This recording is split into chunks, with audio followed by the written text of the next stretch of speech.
Hi friends, welcome to my channel. ನಾನು ಪವಿತ್ರ. ಇವತ್ತು ನಾನು ಮೊಟ್ಟೆ ಕೋಳಿ ಕುಚ್ಚು ಮಾಡ್ತಾಯಿದ್ದೀನಿ. ಇದಕ್ಕೆ ಏನೇನು ಬೇಕಂತ ಹೇಳ್ತೀನಿ. ಈರುಳ್ಳಿ, ಹಸಿಮೆಣಸಿನ್ಕಾಯಿ, ಕೊತ್ತಂಬರಿ ಸೊಪ್ಪು, ಮೊಟ್ಟೆ ಚೀಲ ಮತ್ತು ಶುಂಠಿ ಬೆಳ್ಳುಳ್ಳಿ ಪೇಸ್ಟು, ಒಂದು ಮೊಟ್ಟೆ ಮತ್ತು ನಾನು ಚಿಕನ್ ಸಾಂಬಾರಿಗೆ ರುಬ್ತೀವಲ್ಲ ಖಾರ ಅದು ಇಟ್ಕೊಂಡಿದ್ದೀನಿ. ಮೊದಲಿಗೆ ಬಾಣಲಿ ಇಟ್ಟು ಎಣ್ಣೆ ಕಾಯೋಕೆ ಇಟ್ಕೊಬಿಟ್ಟಿದ್ದೀನಿ. ಅದು ಸ್ವಲ್ಪ ಕಾದ್ಮೇಲೆ ಹಸಿಮೆಣಸಿನ್ಕಾಯಿ ಸ್ವಲ್ಪ ರೋಸ್ಟ್ ಆದರೆ ಸಾಕು. ಆನಂತರ ಈರುಳ್ಳಿ ಸ್ವಲ್ಪ ಕೆಂಪಗೆ ಹುರ್ಕೋಬೇಕು. ಈರುಳ್ಳಿ ಸ್ವಲ್ಪ ಕೆಂಪಗೆ ಹುರಿದ ನಂತರ ಇದಕ್ಕೆ ನಾವು ಮೊಟ್ಟೆ ಇಟ್ಕೊಂಡಿದ್ವಲ್ಲ, ಮೊಟ್ಟೆ ಕೋಳಿದು ಅದನ್ನು ಹಾಕೋತಾ ಇದ್ದೀನಿ. ನೋಡಿ, ಆ ಮೊಟ್ಟೆ ಒಡೆಯೋ ಹಾಗಿಲ್ಲ. ಮೊಟ್ಟೆ ಚೀಲ ಇದನ್ನೆಲ್ಲ ನೀಟಾಗಿ ಹಾಕ್ಕೊಂಡು ಫ್ರೈ ಮಾಡ್ಕೊಳ್ಳೋದು. ಅದು ಸ್ವಲ್ಪ ಎಣ್ಣೆಲ್ಲ ಚೆನ್ನಾಗಿ ಫ್ರೈ ಆಗಬೇಕು. ಮೊಟ್ಟೆ ಒಡಿಬಾರ್ದು, ಅದನ್ನು ಹಂಗೆ ಬೇಯಿಸ್ಕೊಳ್ಳೋದು. ನೋಡಿ, ಅದು ಸ್ವಲ್ಪ ಬೆಂದ ಮೇಲೆ ಎಣ್ಣೆಲಿ ಬೆಂದ ಮೇಲೆ ಒಂದು ಮೊಟ್ಟೆ ಇಟ್ಕೊಂಡಿದ್ನಲ್ಲ ಅದನ್ನು ಹಾಕೋತಾ ಇದ್ದೀನಿ. ಅದನ್ನು ಹಾಕ್ಕೊಂಡು ಮತ್ತೆ ಸ್ವಲ್ಪ ಚೆನ್ನಾಗಿ ಹುರ್ಕೊಳ್ಳೋದು.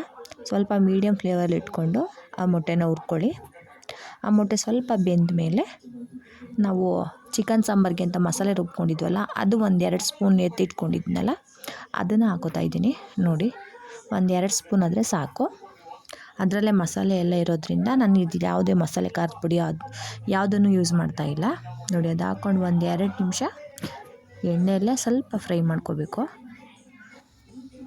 ಮೊಟ್ಟೆ ಹಾಕಿದ್ವಲ್ಲ ಅದೆಲ್ಲ ಬೆಂದಿದೆ. ಇದಕ್ಕೆ 1 ಗ್ಲಾಸ್ ನೀರು ಹಾಕಿದ್ರೆ ಸಾಕು. ಮೊಟ್ಟೆ ಬೇಯಬೇಕಲ್ವ, ಅದಕ್ಕೆ. ನೋಡಿ, ಸ್ವಲ್ಪ ಚೆನ್ನಾಗಿ ಮಿಕ್ಸ್ ಮಾಡ್ಕೊಳ್ಳೋದು. ಇದಕ್ಕೆ ಸ್ವಲ್ಪ ಕೊತ್ತಂಬರಿ ಸೊಪ್ಪು, ರುಚಿಗೆ ತಕ್ಕಷ್ಟು ಉಪ್ಪು ಹಾಕ್ಕೊಳ್ಳೋದು. ಉಪ್ಪು ಹಾಕ್ಕೊಂಡು ಚೆನ್ನಾಗಿ ಇದನ್ನು ಮತ್ತೆ ಮಿಕ್ಸ್ ಮಾಡ್ಕೊಳ್ಳೋದು. ಸಣ್ಣ ಉರಿಯಲ್ಲಿ ಅದನ್ನು ಆವಾಗವಾಗ ಚೆನ್ನಾಗಿ ಕೈ ಆಡಿಸ್ತಾ ಇರಬೇಕು. ನೋಡಿ, ಅದು ಮೊಟ್ಟೆ ಅಷ್ಟು ಬೇಯಬೇಕು. ಅಲ್ಲಿವರೆಗೂ ಚೆನ್ನಾಗಿ ಇದನ್ನು ಹುರ್ಕೊಳ್ಳೋದು.